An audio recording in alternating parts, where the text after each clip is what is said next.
என்னது நடிகை நஸ்ரியா அப்புறம் பகத் பாசில் இவங்க 2 பேரும் விவாகரத்து பண்ண போறாங்களா? இந்த மாதிரி தாங்க இப்ப சமூக வலைதளங்கள்ல பரபரப்பா ஒரு சில விஷயங்கள கொளுத்தி போட்டிருக்காங்க. இவங்க 2 பேருமே ஒரு கியூட்டான பேரா இருந்துட்டு இருக்காங்க. இதுக்கு இடையில எதுக்கு விவாகரத்து அப்படின்ற ஒரு கேள்வி எழுந்திருக்கு. இதுக்கு முன்னாடியுமே ஒரு 2 வருஷத்துக்கு முன்னாடியுமே 2 பேரும் பிரிய போறாங்க. விவாகரத்து வாங்க போறாங்கப்பா அப்படின்ற ஒரு தகவல் வந்துச்சு. ஆனா அது வந்து கடைசியில வதந்தி அப்படிங்கிற மாதிரி முற்றுப்புள்ளி வந்துடுச்சு. இப்போ ரீசெண்டா பாத்தீங்கன்னா மறுபடி இதே விஷயம் வந்து பெரிய அளவுல பேசுபொருளா மாறி இருக்கு. என்ன இது உண்மையா இல்ல பொய்யா? அப்படி எதுக்காக இந்த ஒரு விஷயம் பெரிய அளவுல பேசுபொருளா மாறி இருக்கு? அப்படிங்கிறத பத்தி தான் நாம இந்த பதிவுல விரிவா பார்க்க போறோம். நஸ்ரியா இவங்க வந்து மலையாள திரையுலகில தான் ஹீரோயினா அறிமுகமானாங்க. அதுக்கப்புறம் பார்த்தீங்க அப்படின்னா, நம்மளுடைய தமிழ் சினிமாவுல நேரம், நையாண்டி, ராஜாராணி இந்த திரைப்படங்கள் மூலமா நடிச்சு எல்லாருக்குமே ஒரு புடிச்சமான ஹீரோயினா மாறுனாங்க. இவங்க வந்து இந்த குறிப்பா நையாண்டி, ராஜாராணி இந்த 2 படங்களையுமே மறக்க முடியாத படமா தான் வச்சிருந்திருக்காங்க. ஏன்னா ராஜாராணி திரைப்படத்துல இவங்களோட கேரக்டர் வந்து அவ்ளோ எல்லாருக்கும் ஒரு புடிச்சமான ஒரு கேரக்டரா இருந்துச்சு. என்னன்னா ஆர்யா அவர்கள் கிட்ட வந்து வம்பிழுக்கிறதா இருக்கட்டும், அதுக்கப்புறமா அவங்க வரக்கூடிய காதல் காட்சிகளா இருக்கட்டும், அது கடைசியில அவங்க இறந்து போற சீன் வரைக்குமே அவங்க வந்து எல்லாருக்குமே இந்த தன் வசம் ஈர்த்து வச்சிருந்தாங்க. ஸோ அந்த அளவுக்கு எல்லாருக்குமே ஒரு புடிச்சமான ஹீரோயினா வலம் வந்துகிட்டு தான் இருந்தாங்க. அடுத்தடுத்து தொடர்ந்து படங்கள் நடிப்பாங்க அப்படின்னு எல்லாருமே எதிர்பார்த்த நேரத்துல திடீர்னு பாத்தீங்க அப்படின்னா பகத் பாசில் அவர்களை திருமணம் செஞ்சுக்கிட்டாங்க. அதுவும் காதல் திருமணம் செஞ்சுக்கிட்டாங்க. இவங்க வந்து நையாண்டி, இந்த ராஜாராணி, நேரம் இந்த மாதிரி தொடர்ந்து படங்கள் நடிச்சுட்டு வந்தக்கூடிய நேரத்துல எல்லாரும் என்ன நினைச்சாங்கன்னா நிறைய பேரோட கிரஷாவே இருந்தாங்க. ச்சே எவ்வளவு அழகா இருக்காங்கப்பா, கியூட்டா இருக்காங்க அப்படின்னு எல்லாருமே தூக்கி வச்சு கொண்டாடினாங்க. சொல்லப்போனா உண்மையாவே நிறைய பேர் அந்த இளைஞர்களுக்கு வந்து ஒரு கிரஷாவே இருந்தாங்க அந்த டைம்ல. இதனால திடீர்னு இவங்க கல்யாணம் பண்ணிக்கிட்டதை யாருமே ஏத்துக்கவே இல்ல. ச்சே இவங்க எதுக்கு இன்னும் நிறைய படங்கள் நடிச்சிருக்கலாமே, ஏன் சடனா வந்து கல்யாணம் பண்ணிக்கிட்டாங்க. ஏன்னா ஒரு சில ஹீரோயின்லாம் கல்யாணத்துக்கு அப்புறம் நடிக்க மாட்டாங்க. அதனால நஸ்ரி அவர்களுமே நடிக்க மாட்டாங்க அப்படிங்கிறதுனால நிறைய பேர் வந்து ரொம்பவே நொந்துக்கிட்டாங்க. மனசு வேதனையில இருந்தாங்க. இது ஒருபுறம் இருந்தாலும் இன்னொரு தரப்பினர் என்ன சொன்னாங்கன்னா, எதுக்கு நஸ்ரியா வந்து பகத் பாசில் அவர்களை வந்து கல்யாணம் பண்ணிக்கணும்? இவங்களுக்கு இருக்கக்கூடிய அழகுக்கும் திறமைக்கும் பகத் பாசில்லாம் கண்டிப்பா செட்டே ஆக மாட்டாருப்பா. எதுக்காக இவங்கள கல்யாணம் பண்ணாங்க அப்படின்னு சொன்னவங்களும் இருக்கதான் செய்றாங்க. ஆனா பகத் பாசில் அவர்கள் வந்து அந்த அளவுக்கு அப்போ வந்து பரிச்சயமா யாருக்குமே தெரியல. ஆனா இப்ப பாத்தீங்க அப்படின்னா பகத் பாசில் அவர்கள் எந்த படத்தில் நடிச்சாலும் அந்த படம் ஹிட் அப்படிங்கிற அளவுக்கு வந்து ஓடிருது. சோ அதனால எல்லாருமே தூக்கி வச்சு கொண்டாடுறாங்க பகத் பாசில் அவர்களையுமே. ஆரம்பத்துல பகத் பாசில் அவர்களை வந்து எதுக்காக கல்யாணம் பண்ணாங்க அப்படின்னு கேட்டவங்க கூட இப்போ கண்டிப்பா இவங்க 2 பேரும் ஒரு வந்து கியூட்டான பேருப்பா. 2 பேரும் அவ்வளவு வந்து புரிதலோட இருக்காங்க. இவங்களுக்கு இவங்க தான், அவங்களுக்கு இவங்க தான் அப்படின்ற மாதிரி வந்து தூக்கி வச்சு கொண்டாடிட்டு இருக்காங்க. ஏன்னா பகத் பாசில் அவர்கள் வந்து மாமன்னன் அப்படின்னு சொல்லிட்டு நிறைய தொடர்ந்து அடுத்தடுத்து படங்கள் வந்து தமிழ் சினிமாவிலையும் நடிச்சிட்டு இருக்காங்க. புஷ்பா படங்களா இருக்கட்டும் அப்படின்னு வில்லன் கதாபாத்திரத்தை மிரட்டிட்டு இருக்காங்க.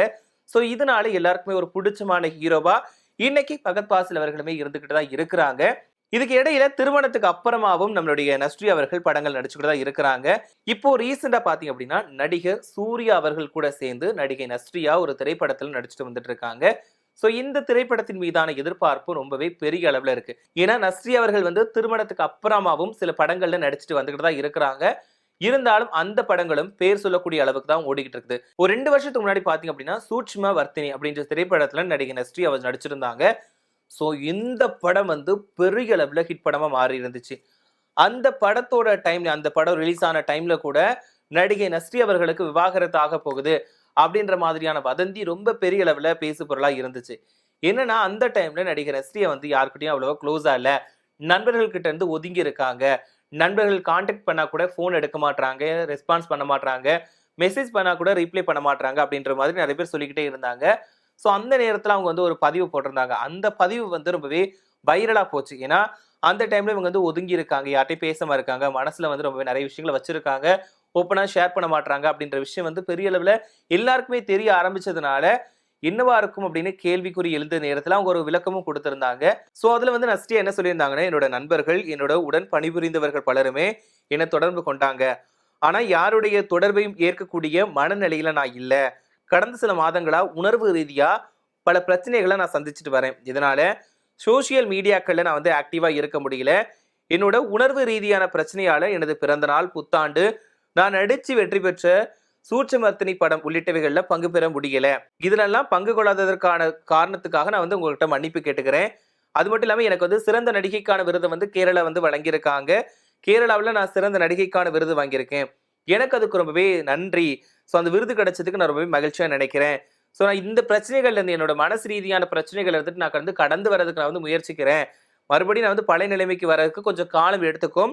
ஸோ அப்படின்னு அவர் வந்து சொல்லியிருந்தாரு. ஸோ இதனால வந்து இவங்களுக்கும் பகத் பாசில் அவர்களுக்கும் ஏதோ பிரச்சனை. ஸோ அதனால தான் மன ரீதியான பிரச்சனையில இருக்காங்க.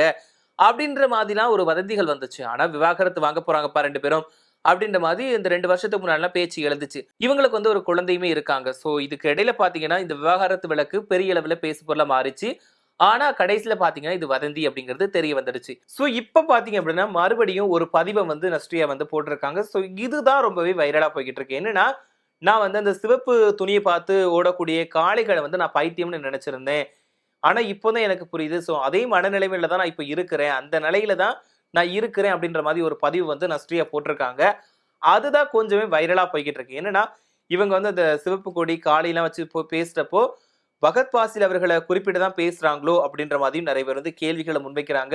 இதனால மறுபடியும் பிரச்சனையாப்பா அப்படின்ற மாதிரி கேட்குறாங்க. இது மட்டுமே இல்லாம, ஒருவேளை உண்மையாவே இந்த டைம் விவாகரத்தா இருக்குமோ அப்படின்ற மாதிரியுமே பேசிட்டு இருக்காங்க. பட் அது விவாகரத்துக்கான ஒரு பதிவு மாதிரியும் தெரியல. ஏன்னா இப்ப ரீசென்ட்டா பார்த்தீங்கன்னா, நெறைய நடிகர், நடிகைகள் வந்து விவாகரத்த வந்து ஈஸியா வாங்கிட்டு போயிடுறாங்க.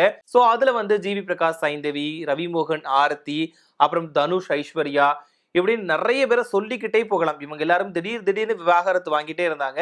ஸோ அதனால பகத் பாசில், அப்புறம் நஸ்ரியா இவங்களுமே விவாகரத்து வாங்கிருவாங்களோ அப்படின்னு நெறைய பேர் பேசுனாங்க. ஆனா அதெல்லாம் கிடையாதுப்பா. நாங்க வந்து ஒற்றுமையா இருக்கோம். உண்மையாவே ரொம்பவே ஜாலியா இருக்கும். ஒரு கணவன் மனைவியா குடும்பத்தோட சந்தோஷமா இருக்கிறோம் அப்படின்ற மாதிரி தான் அவங்க எல்லா விஷயங்களையும் கலந்துக்கிறத வச்சு நம்ம சொல்ல முடியுது. இவங்க 2 பேருமே சந்தோஷமா தான் இருக்கிறாங்க. திடீர்னு இந்த பதிவு எதுக்கு நஸ்ரியா போட்டிருக்காங்க? அப்படின்ற ஒரு கேள்வியுமே எல்லாருக்குமே இருக்குது. இதுல என்னன்னா, மலையாளத்துல இப்ப ரீசென்ட்டா நம்மளுடைய நடிகை நஸ்ரியா ஒரு திரைப்படத்துல நடிச்சிட்டு இருக்காங்க. அந்த திரைப்படத்தோட பேர் என்னன்னா, எல் கிளாசிகோ அப்படின்ற திரைப்படம் தான். ஸோ இந்த படம் வந்து ஸ்பெயின் நாட்டினுடைய பின்னணிய கொண்டது அப்படின்னும், அதுல காளை சண்டை, கால்பந்து தொடர்பான கதைக்களம் இருப்பதாகவும், அத குறிப்பிடக்கூடிய விதத்துல தான் நடிகை நஸ்ரியா வந்து இந்த ஒரு காளை மற்றும் சிவப்பு கொடி அப்படின்ற வார்த்தைகள பயன்படுத்தி ஒரு பதிவு போட்டிருக்காங்க அப்படின்ற மாதிரியுமே தகவல் வெளியாகி இருக்கு. ஸோ இதனால இவங்களுடைய விவாகரத்து வழக்கு அப்படிங்கிறது ஒரு வதந்தி தான்ப்பா.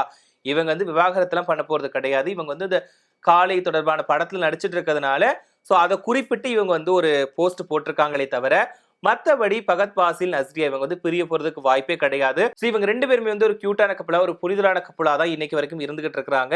இவங்களுக்குள்ள சண்டை அப்படின்ற விஷயம் பொது வெளியில என்னைக்குமே வந்தது கிடையாது. நல்லா தான் இருக்கிறாங்க. ஆனா இவங்க போடக்கூடிய போஸ்ட் வச்சு தான் நெறைய பேர் வதந்திகள கிளப்புறாங்க அப்படின்ற மாதிரியும் அவங்களுக்கு புடிச்ச நெறைய பேர் வந்து சப்போர்ட் பண்ணிட்டு இருக்காங்க.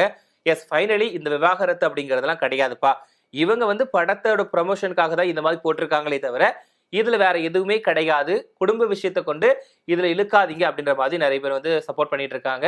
நீங்க இத பத்தி என்ன நினைக்கிறீங்க அப்படின்ற கருத்துக்கள மறக்காம கமெண்ட்ல சொல்லுங்க. அது மட்டும் இல்லாம உங்களுக்கு நடிகை நஸ்ரியா பிடிக்குமா அப்படிங்கிறதையும், அவங்க நடிச்ச திரைப்படத்துல எந்த படம் பிடிக்கும் அப்படிங்கிறதையும் மறக்காம கமெண்ட்ல சொல்லுங்க. அது மட்டும் இல்லாம பகத் பாசில் அவர்கள பிடிக்குமா அப்படிங்கிறதையும், அவங்க நடிச்ச திரைப்படத்துல உங்களுக்கு பிடிச்ச படம் எது அப்படிங்கிறதையும் மறக்காம கமெண்ட்ல சொல்லுங்க.